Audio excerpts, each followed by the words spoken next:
Dice que al sencillo lo hace sabio, al bruto lo hace dócil, al áspero lo hace suave, al violento lo hace tiernito como un cordero. Qué tremenda que es la palabra del Señor, es tan poderosa, hermano. Yo me deleitaba esta mañana con los juegos que el pastor nos entretiene en la mañana con la Biblia, y veía a mi esposa. Le mando un saludo, que está escuchando. Ella se quedó, pero está descompuesta. Esta mañana era humo, literalmente salía humo. Se quemó el pan, nos enganchamos a jugar y pasaron muchas cosas, pero nos divertimos tanto, ¿no? Y yo meditaba, digo, qué tremenda que es la Biblia, que algo grandioso que es la palabra del Señor. Y no solo yo me admiraba de lo que es la palabra, sino la misericordia de Dios de dárnosla a conocer. Jesús oró al Padre, le dijo: Padre, gracias te doy por estas cosas que tú escondiste de los sabios y entendidos, para darle a estos pequeñitos que creen en ti.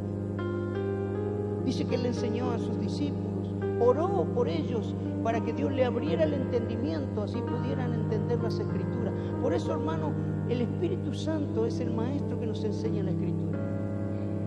Por eso hay gente que lee la Biblia 1, 2, 3, 4. Hay gente que dice: yo la leí 7, 8, 10 veces. Pero no, en su vida no alcanzó a hacer algo porque no tenían el entendimiento del Espíritu Santo. El protagonista de la novela, esta que están dando Jesús en la noche, cuenta el testimonio que él tuvo que estudiar la vida de Jesús para ser del protagonista. Y tuvo que leer la Biblia, y cuando leyó la Biblia se encontró con la salvación. Cuando leyó para estudiar a Jesús, se dio cuenta que Jesús ya lo había estudiado desde su misma creación. Cuando él fue fecundado, él se encontró que Jesús ya sabía quién era él.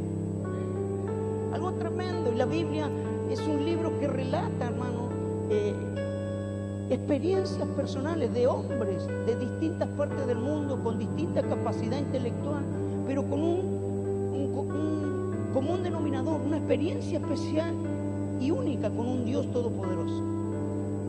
Las Escrituras, desde Génesis y Apocalipsis, hablan experiencias de personas, hombres, mujeres, ancianos, niños, de todas las edades y en distintos tiempos, que había algo en común, que se encontraron con un Dios vivo y su vida cambió. Hay experiencias de cómo Dios transformó la vida de Moisés para después usarlo para ser un conquistador, un libertador. Y cada libro de la Biblia expresa una comunión y una revelación del Dios vivo con la persona que escribió. No es un libro escrito por hombres, sino inspirado por Dios, pero en un común denominador que tuvieron experiencias con ese Dios. Gente que habló cara a cara con Dios, gente que vio resucitar muertos, gente... Mire, la palabra de Dios no solamente es un relato de la historia bíblica, sino es una carta del corazón de Dios que refleja y revela quién es Dios. Y me encontré con este pasaje bíblico de Zaqueo. Encontramos la historia de Zaqueo, que Zaqueo era jefe de los publicanos. Ustedes saben que los publicanos eran los que cobraban impuestos. Ellos iban a los judíos, le cobraban a los judíos los impuestos y se los llevaban a los romanos.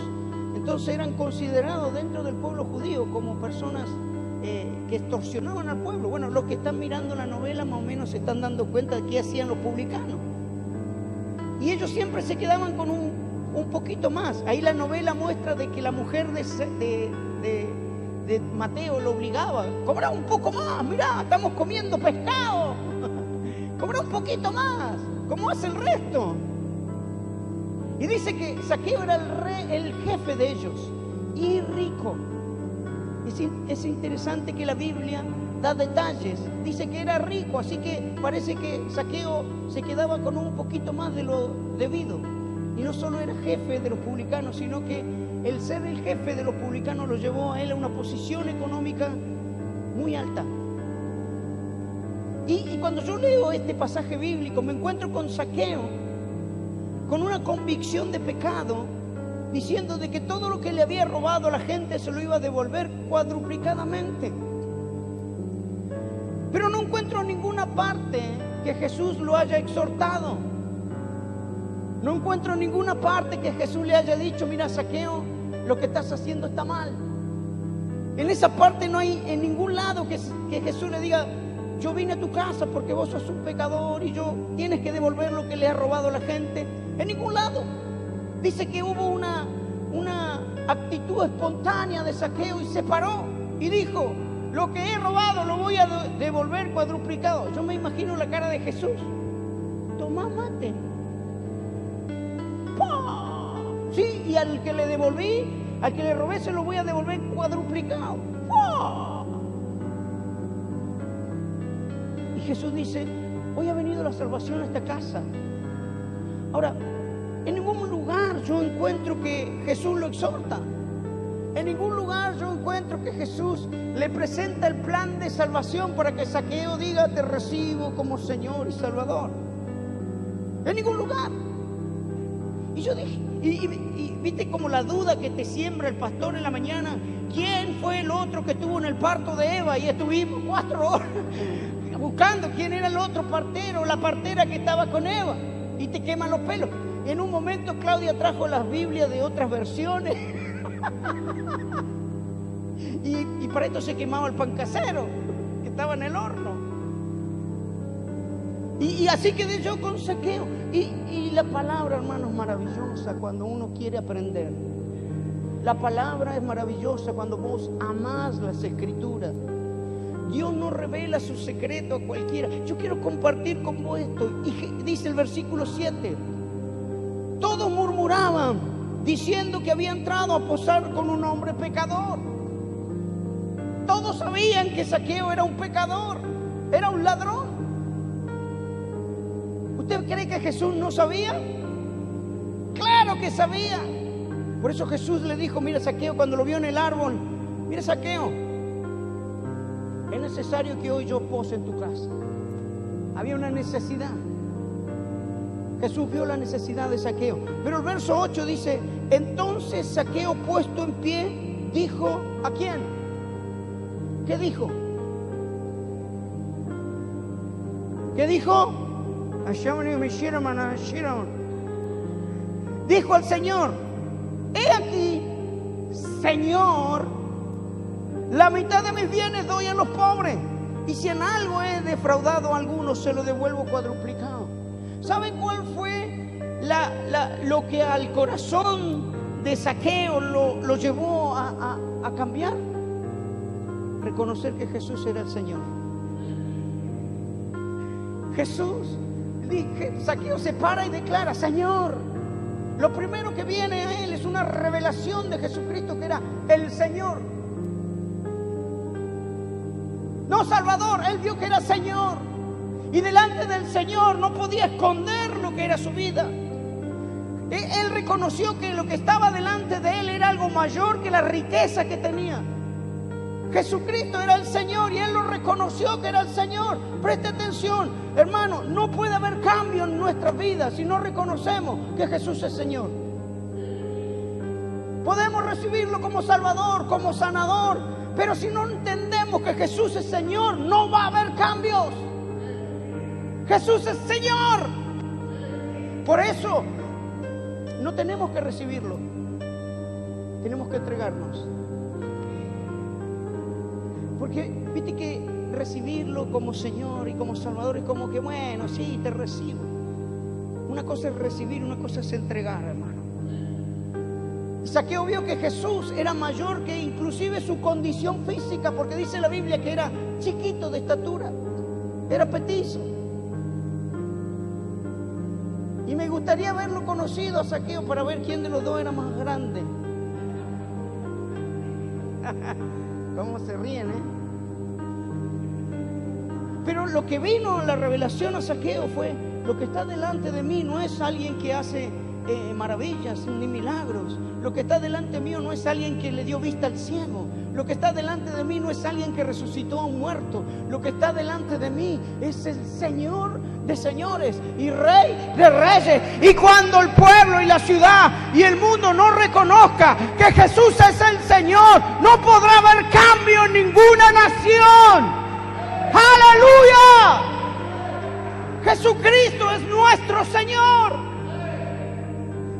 lo que marca la diferencia en un cristiano nominal a un hijo verdadero de Dios. Porque hoy en día, hermanos, hay evangélicos, pero también hay hijos de Dios.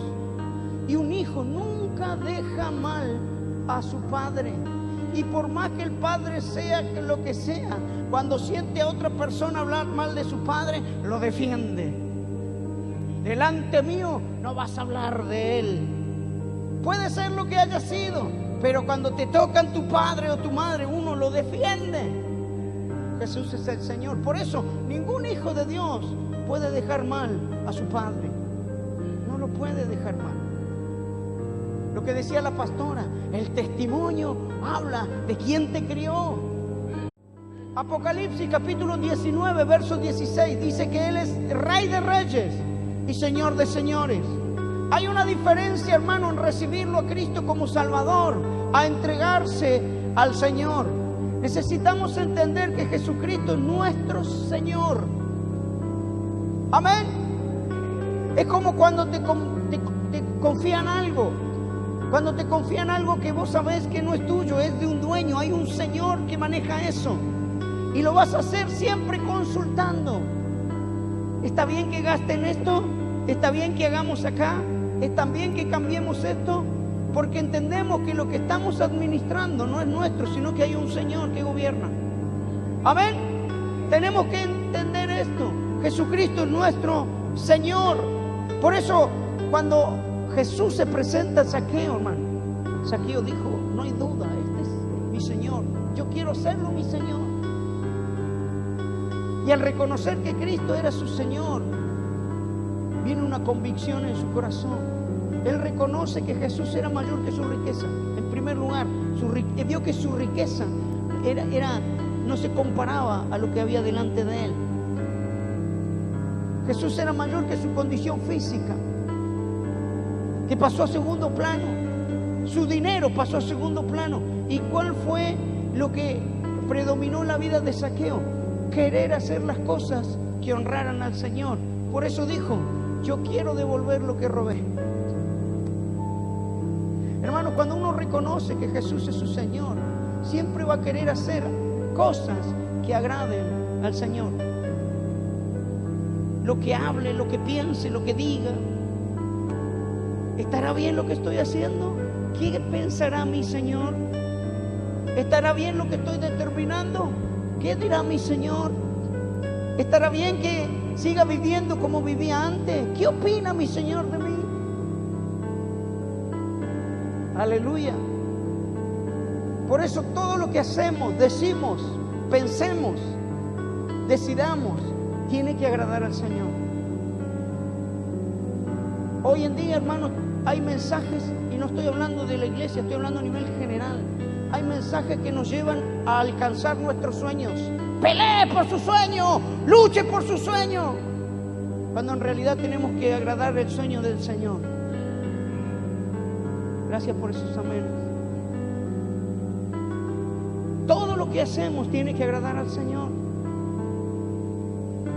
Cuando Jesús le habla a Pedro y lo convoca para que se una al grupo de los apóstoles, dice que Pedro, dejando las redes, le siguió. Y lo que está diciendo literalmente, que dejó todo lo que a él le causaba seguridad. La red era su herramienta de trabajo. Y era lo que sostenía su familia, lo que le daba su seguridad económica en el medio de la crisis. Él tenía una empresa. La red no era una simple red, era lo que le daba seguridad. Y él dejó todo por seguirlo a Jesús. Usted tiene que tener en claro que hay un Señor sobre su vida. Hay un Señor sobre su familia. Hay un Señor sobre sus bienes. Hay un Señor sobre tu salud, sobre tu problema. Hay un Señor. Por tanto, todo lo que vayas a hacer, pensá 2, 3 veces. Consulta al Señor si Él quiere que lo hagamos. Porque Él es el Señor. Amén. Romanos 14:5. Uno hace diferencia entre día y día. Otro juzga iguales todos los días. Cada uno esté plenamente convencido en su propia mente. El que hace caso del día, ¿lo hace para quién? ¿Para quién hace caso? Y el que no hace caso del día, ¿para quién lo hace? Para el Señor no lo hace. El que come, ¿cuántos comieron hoy? Ah, uno solo, dos, tres. Miren lo que dice la Escritura. Yo no comí, estoy a dieta. Estaba rico el pan quemado. El que come para el Señor come, porque da gracias a Dios. Y el que no come, para el Señor no come y da gracias a Dios. Ahora, ¿cuántos han pasado necesidad? Literalmente. ¿Cuánto has dicho, Señor, te doy gracias porque hace 2 días que no como? Es una tremenda bendición. Levanto mis manos al cielo porque hoy tampoco había pan, así que gloria a Dios, gloria a Dios, gloria a Dios para... Yo no, yo me quejaba, echaba la culpa a Dios. Pero qué tremendo lo que dice el escritor acá. Pablo le está enseñando a los romanos y le dice: el que come para el Señor come, y el que no come para el Señor no come, y da gracias al Señor. Y no está hablando de una actitud hipócrita, está hablando de un reconocimiento de que si hay es porque Dios proveyó, y si no hay, Dios sabrá lo que está pasando. Pero Él sigue siendo el Señor. Amén. Si hay, porque Dios da, y si no hay, dice, y da gracias al Señor. No come y da gracias a Dios, porque ninguno de nosotros, verso 7, vive para sí. Ninguno de nosotros vive para sí, y ninguno muere para sí. Pues si vivimos, ¿para quién vivimos? Para el Señor vivimos. Amén. Ahora, viste que si dice la Biblia que vivimos para el Señor, ¿por qué queremos lograr nuestros sueños y no los sueños de Dios? ¿Por qué queremos alcanzar nuestras metas y no las metas de Dios? ¿Entiende la diferencia, cierto? Si vivimos para el Señor vivimos. Ninguno vive para sí, ninguno muere para sí. Pues si vivimos para el Señor vivimos. Y si morimos, para el Señor morimos. Así pues, que vivamos o que muramos, del Señor somos. ¿Cómo escaparnos del señorío de Cristo? Si vivimos, vivimos para Dios. ¿Sí o no? Si vivimos, vivimos para honrar a Jesús. Si vivimos para servir a Jesús. Si vivimos es para darle glorias a Jesús. Pero si morimos, morimos para Él. Así que si vivimos o morimos, ¿de quién somos? Del Señor. Dale un aplauso a Cristo, aleluya. Del Señor somos. Verso 9. Acá está la papa. Porque Cristo para esto murió, dice Pablo, y resucitó y volvió a vivir para ser Señor de los muertos como de los que viven. Gloria a Dios. Para esto murió Cristo y resucitó, no solo para salvarnos del pecado, sino para ser Señor. Ya no viene como Cordero, ya viene como Señor, como Rey de Reyes, sentado a la diestra del Padre, recibiendo toda la gloria y toda la honra. Y que ninguno va a alcanzar salvación, dice la palabra de Dios, si por su boca no confiesan que Jesucristo es el Señor. ¡Aleluya! ¡Dale un aplauso al Señor!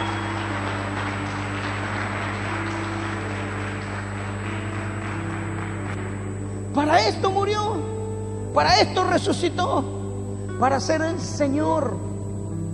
Mire, hermano, Filipenses dice que Jesucristo recibió un nombre sobre todo nombre,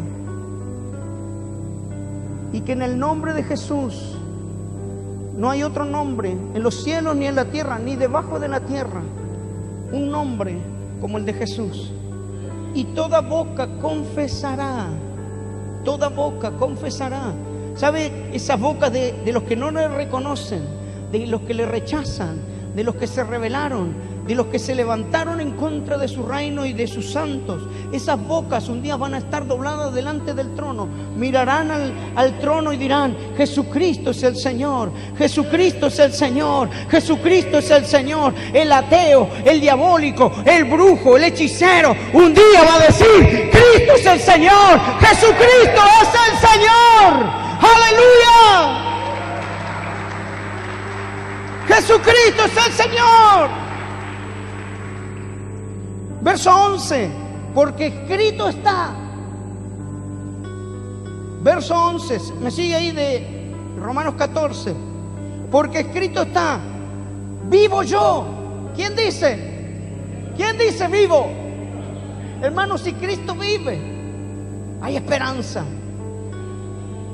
Si, amigo, amiga que estás escuchando, si Cristo vive, hay esperanza para tu problema, para tu enfermedad, para tu pecado que te ata. Hay esperanza porque Cristo vive. Dice: vivo yo, dice el Señor, que ante mí, ¿qué dice? Se doblará toda rodilla y toda lengua confesará a Dios. De manera que cada uno de nosotros dará a Dios cuenta de sí. Así que ya no nos juzguemos más los unos a los otros, sino más bien decid, no poner tropiezo u ocasión de caer al hermano. Yo sé y confío en el Señor Jesús que nada es inmundo en sí mismo, mas para el que piensa que algo es inmundo, para él lo es. Aleluya. Mi Señor Jesucristo, el Señor, dice que nadie puede llamar a Jesús Señor si no es por el Espíritu. Vos escuchás religiosos, escuchás personas que creen y dicen tener fe en Dios, pero ellos no hablan de Jesús, hablan de Dios. Y a Jesús no le pueden decir Señor, porque no hay en ellos el Espíritu Santo. La Biblia dice que nadie puede llamar a Jesús Señor si no es por su Espíritu. Preste atención a los religiosos cuando hablan. No hablan de Jesús como Señor. Ahora escuché, alguien me subió ahí, un hermano me subió, un pastor me subió ¿cómo se dice? Un artículo de alguien, de un pastor internacional, que dice que no hay que adorar la deidad de Jesús, que Jesucristo no es Dios. Mire, lo empecé a leer y me dio asco y me dio repugnancia y no quise seguir leyendo. Y lo único que dije es: Dios tenga misericordia. Jesucristo es el Señor. Jesucristo es el Señor. Dice que no, que Jesús no hay que adorarlo a Jesús. Cuando la Escritura dice, hermano, que Él es Señor de los vivos y de los muertos, y que tiene un nombre sobre todo nombre, y que delante de Él toda rodilla se va a doblar, y que para eso murió, resucitó y vive, para que sea Señor tanto de los vivos como de los muertos. No, Él es el Señor. Por eso, iglesia, cada día no tenemos que recibirlo, tenemos que entregarnos a su señorío, entregarnos a su poder. ¿Me está entendiendo, cierto? Gloria al Señor. ¿Está de acuerdo con la palabra del Señor? Lucas capítulo 2 versículo 11. Lucas capítulo 2 versículo 11. Ya estamos terminando.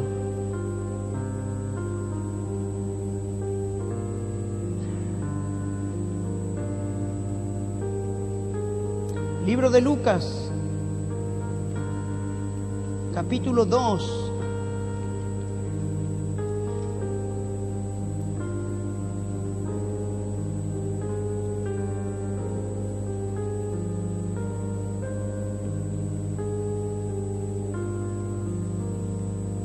Vamos a leer el versículo 9.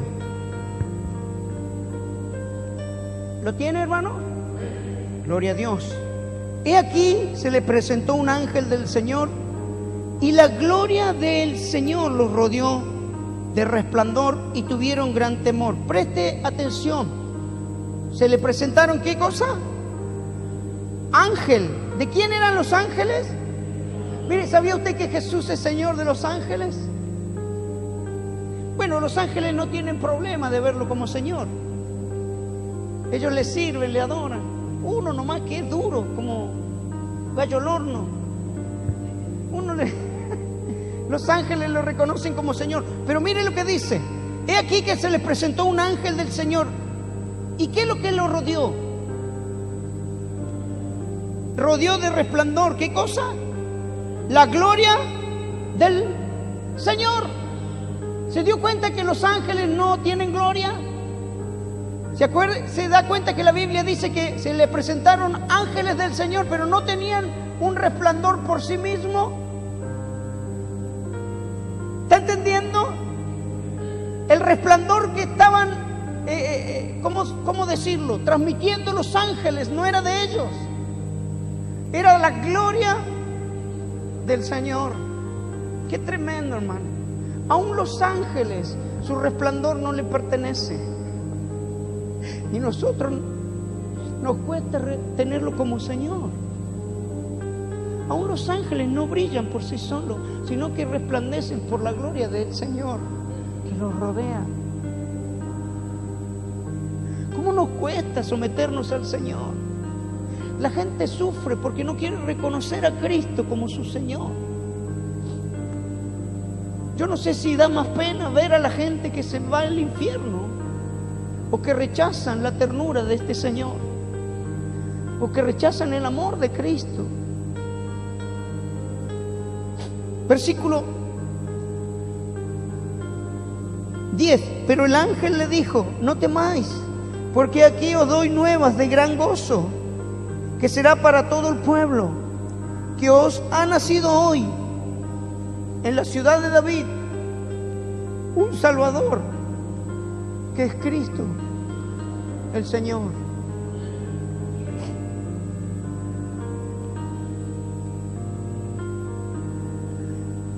Hoy ha nacido un Salvador. Le anunciaron a los pastores, los ángeles, que es Cristo el Señor.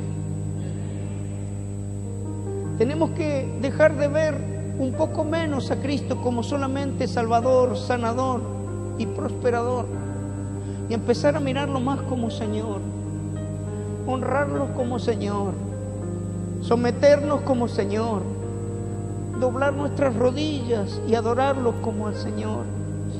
Que nuestra vida hable bien de nuestro Señor, que no demos lugar a que la gente blasfeme en contra de nuestro Señor por culpa de nuestro testimonio. Pastora decía al principio: sea sabio. La mujer sabia edifica su casa, el hombre sabio edifica.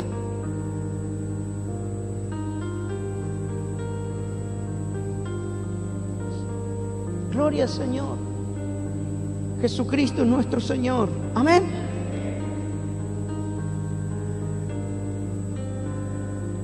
Efesios capítulo 4. Ya con esto terminamos y adoramos a nuestro Señor. ¿Cuántos dicen amén? Aleluya. Efesios capítulo 4, versículo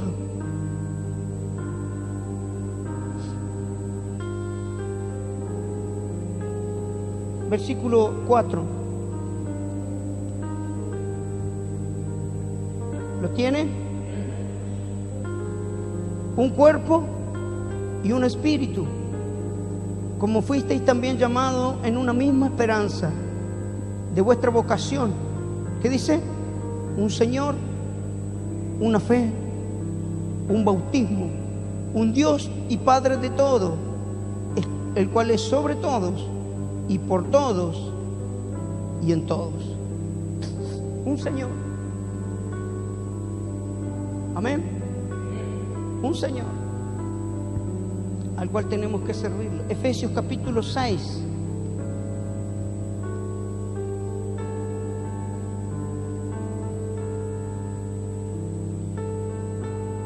Versículo 5.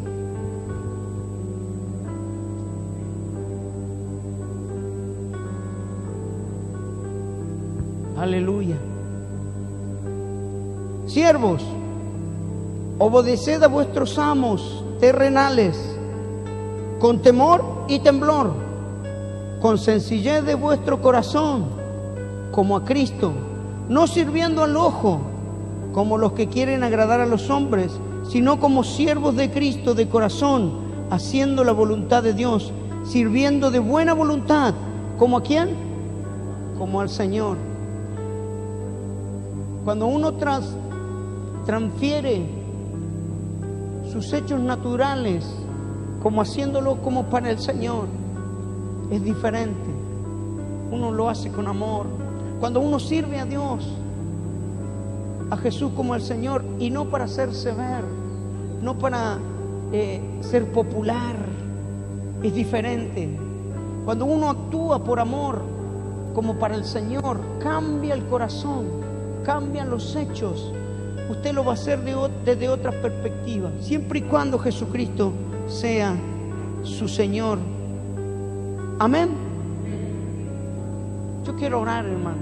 No sé usted, yo siento de orar ahora, de adorar al Señor. Póngase en pie, cierre su Biblia.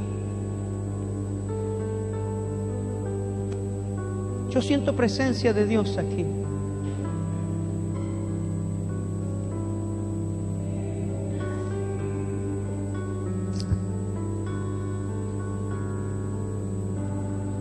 Cierre sus ojos, levante sus manos allí, como usted sienta, de adorar a su Señor. Y hable con Él, cambie su manera de orar. Cambie su perspectiva. Si vivimos para Dios, para el Señor vivimos. Si morimos, para Él morimos. Y si vivimos o morimos, al Señor le pertenecemos. Señor, reconocemos que Tú eres nuestro dueño, nuestro Señor.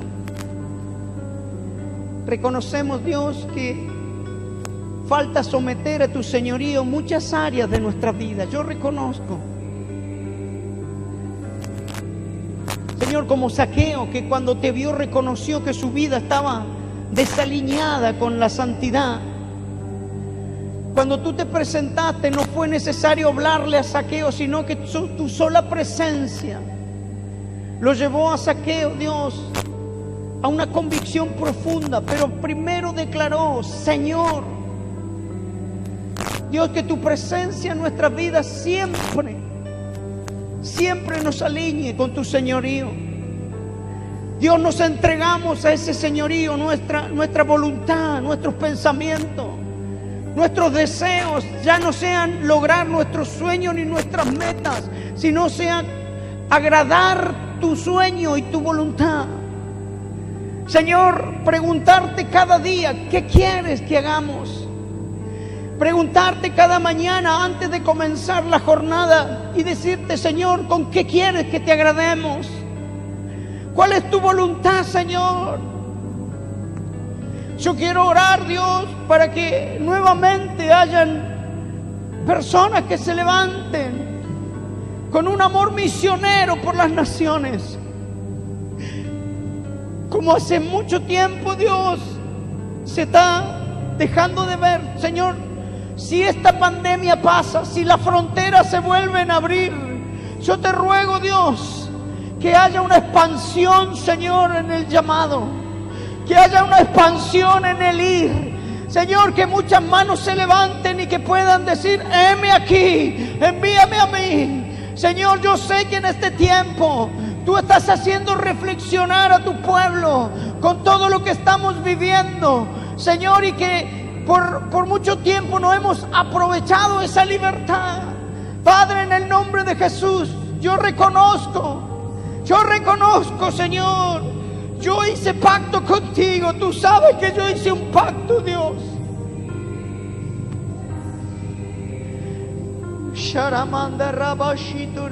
Hable con Dios, hable con su Señor.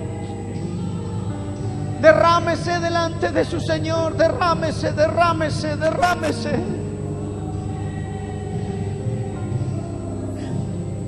Él es Señor, Él es Señor. Urrabasha.